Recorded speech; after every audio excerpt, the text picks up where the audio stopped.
Welcome to this extremely fine video in which we are going to be discussing an extremely fine topic which is absolutely rarely discussed on YouTube because it is about guitar-related YouTube videos.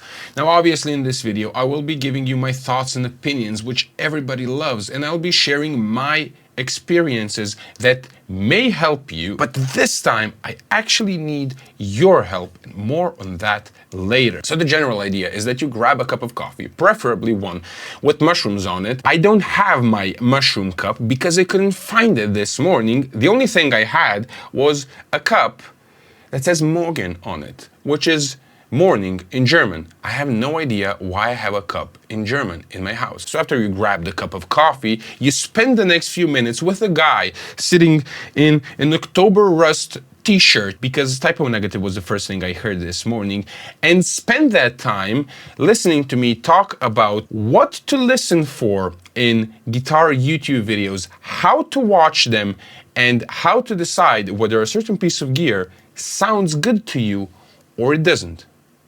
Pretty simple topic.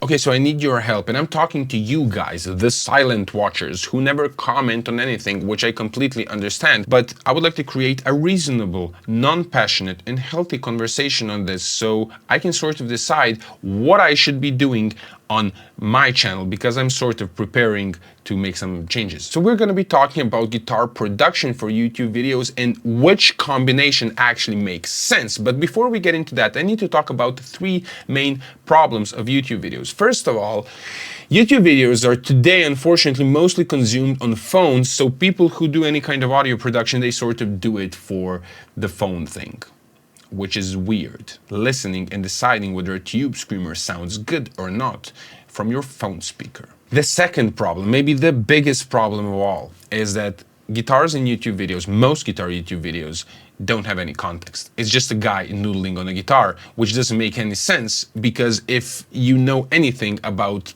production, mixing, whatever, psychoacoustics, acoustics, there's a thing called masking.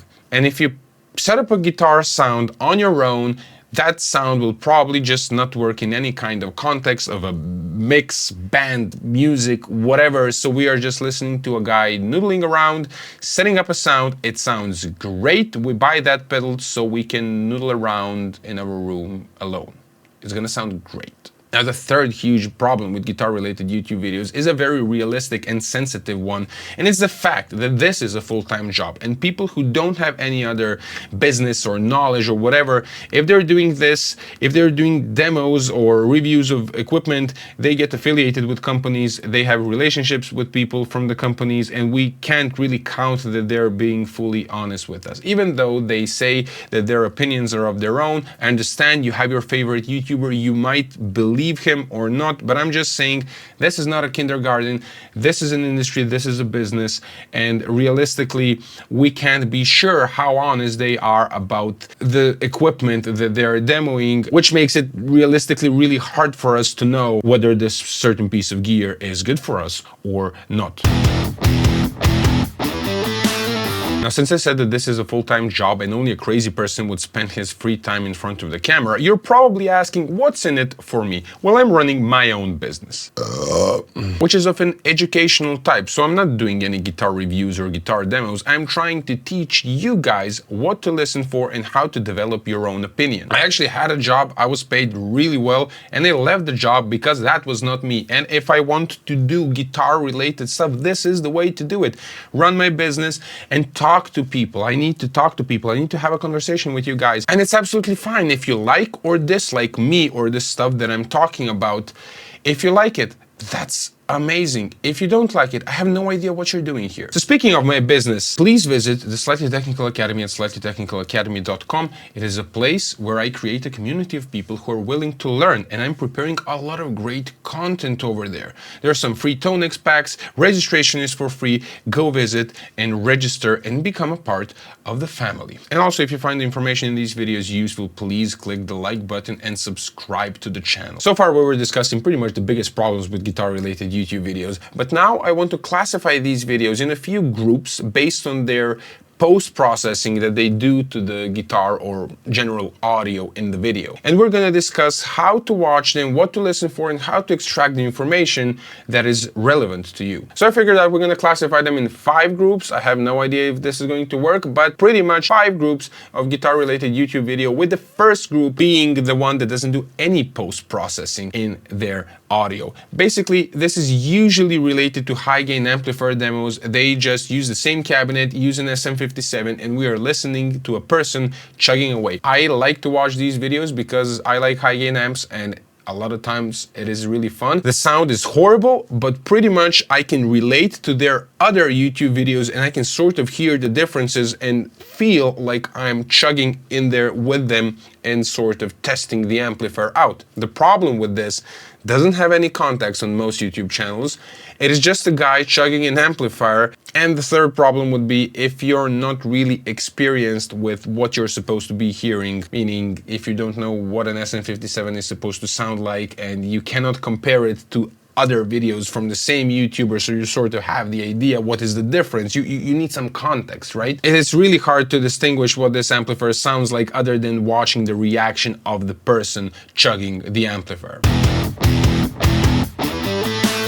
The second group of videos would be the group that doesn't have overly produced audio, but it doesn't have a raw audio, so they do something in the production always differently, and it's usually just 1 or 2 people just noodling on their guitars in the videos. And to me, honestly, these videos, not only do they lack context, but they also lack a good reference to what am I supposed to be hearing. So sometimes I can hear the differences if somebody is doing a video in which they are showing, for example, a set of pickups on the same guitar, then they change the set of pickups, so I can sort of reference the 2 audios. But if they're just showing me a certain pedal and how it's supposed to sound, I don't honestly really see the point of that video, because it really tells me very little about that pedal unless that particular person is expressing their opinion and I'm really into them and believing what they're saying. The third group of videos would be the videos which are overly produced. And when I say overly produced, like, I would say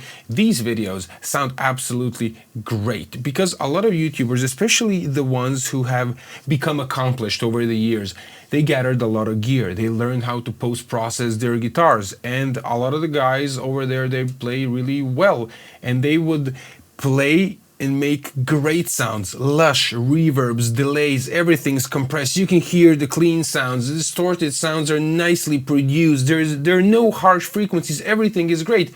The only problem is they're doing a demo of a pedal or an amplifier or something like this, and then they sort of create an illusion that if I would buy a certain piece of gear that they're demoing, I am in an illusion that I would sound like that. And the reality is that what we are hearing is a lot of the post-production, a lot of really expensive compressors, really great preamplifiers and all that stuff, which contributes to the overall sound and the end result so much that you wouldn't believe how much it contributes. It's a completely different picture. So whenever they demo something, everything sounds great. The fourth group of videos is what I would call the producer type videos, because they are either done by producers, accomplished producers, or by some YouTubers who became accomplished producers or simply just became good at producing. What these people do is they demo a piece of gear in the context of a mix. So there we go, we have context, we have music, which is great, and then they would usually also demo the piece of gear outside of the context of a mix. So these videos are quite sophisticated, they're hard to make, and they give you a lot of information. The biggest problem that I find in videos like these is that usually a lot of people like this tend to sound like themselves, which is great for them. What I'm saying here is that if you go to Joe Barresi, you're gonna get the Joe Barresi mix, the Joe Barresi sound. If you go to, I don't know, Chris Lord-Alge, you're gonna get his sound. People tend to sound like themselves, and then usually what happens with some of these channels is that pretty much everything starts sounding the same, because you have all this other post-processing stuff happening, and you're basically listening to their preamps and compressors and their mixing style and their production style, and stuff tends to sound very, very similar. Again, a lot of these things that they're demoing sound really good in their videos, and you could be disappointed when you get that piece of gear and try it by yourself, because Now we're coming to the fifth group of videos, which are the videos just shot by an iPhone or just a phone camera and a phone microphone. And what you're hearing in these videos is basically just the sound from the room and people talking and playing. And basically these videos in terms of audio tell us nothing. But sometimes these videos are done by people who are really, really good at what they do, so they just don't care. They just film it with a phone. And what happens is really interesting, is that sometimes I can get a lot more information from a video like this about a certain pedal or a certain piece of gear, whatever, just by looking at these people being good at what they do and producing amazing sounds in the room that sort of translates even over the iPhone when something is amazing. There is the benefit of the people being good at what they do. I'm specifically thinking about Tom Bukovac. You can hear cranked up amplifiers, you can hear amazing tones even over the iPhone. You can see their facial expressions and how they behave, how this piece of gear inspires them to play. And sometimes I honestly get more information from a video like that than watching all these other groups that I was just mentioning. Now you're probably wondering, what was the point of this video? Well, the point of this video is actually to bring out some of my thoughts on how do I approach analyzing YouTube videos. And when I'm searching for information about a piece of gear, I need to have this information in my head about how that it is produced to distinguish what am I supposed to be listening for and not live an illusion that a lot of the YouTube videos create. I hope you like this video. It's an interesting topic. Please let me know down in the comments, what do you think about these things that I was just discussing, and what do you think would be the best approach that I should do on my channel? I have some things in my mind, but I'm not exactly sure how I should approach it.